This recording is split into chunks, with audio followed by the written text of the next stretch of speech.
श्री कृष्ण की बाल लीलाओं से जुड़े कई रोचक किस्से हैं। ऐसा ही एक किस्सा है कालिया नाग का। श्री कृष्ण ने अपनी लीला से उसका घमंड चूर चूर कर दिया था। तो चलो यही कहानी सुनाते हैं। यह बात तब की है जब यशोदा के लल्ला कन्हैया गोकुल में रहा करते थे। गोकुल के पास ही यमुना नदी बहती है। एक बार यमुना को कालिया नाग ने अपना घर बना लिया और नदी के पानी को अपने विष से जहरीला कर दिया। उस पानी को पीकर पशु पक्षी और गांव के लोग मरने लगे। एक बार श्री कृष्ण अपने दोस्तों के साथ खेलते खेलते यमुना नदी के किनारे पहुंच गए और खेलते खेलते अचानक से उनकी गेंद नदी में गिर जाती है। अब यमुना नदी के पानी और उसमें रहने वाले कालिया नाग के बारे में सभी को मालूम था, इसलिए मौत के डर से कोई भी नदी में जाने को तैयार नहीं हुआ।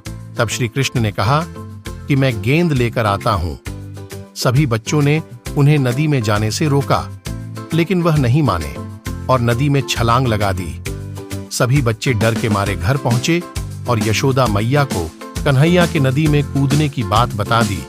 ये सुनते ही यशोदा मैया डर गईं और फूट फूट कर रोने लगीं।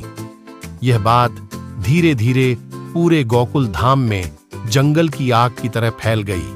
सभी दौड़े दौड़े यमुना नदी किनारे आ गए, लेकिन कृष्ण अभी तक वापस नहीं आए थे। वहीं नदी में कृष्ण को देखकर कालिया नाग की पत्नियों ने उन्हें वापस जाने को कहा, लेकिन कृष्ण नहीं माने और तभी कालिया नाग जाग गया। कृष्ण ने कालिया नाग को यमुना नदी छोड़ने का आदेश दिया, लेकिन कालिया नाग ने मना कर दिया और कृष्ण को मारने के इरादे से उन पर हमला कर दिया।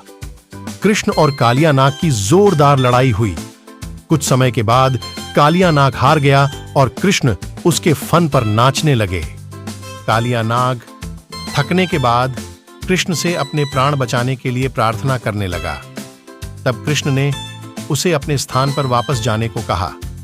कालिया ने कहा कि वहां पर गरुड़ मुझे मार डालेगा, मैं वहां कैसे जाऊं। इस पर कृष्ण ने कहा कि मेरे चरणों के निशान तुम्हारे फन पर हैं, उसे देखकर गरुड़ तुमको नहीं मारेगा। इसके बाद कालिया नाग श्री कृष्ण को अपने फन पर उठाकर यमुना नदी से बाहर आ गया और इसके बाद अपनी पत्नियों के साथ अपने स्थान पर चला गया। कृष्ण को सही सलामत वापस पाकर सभी बहुत खुश हुए और गोकुल में उत्सव मनाया गया।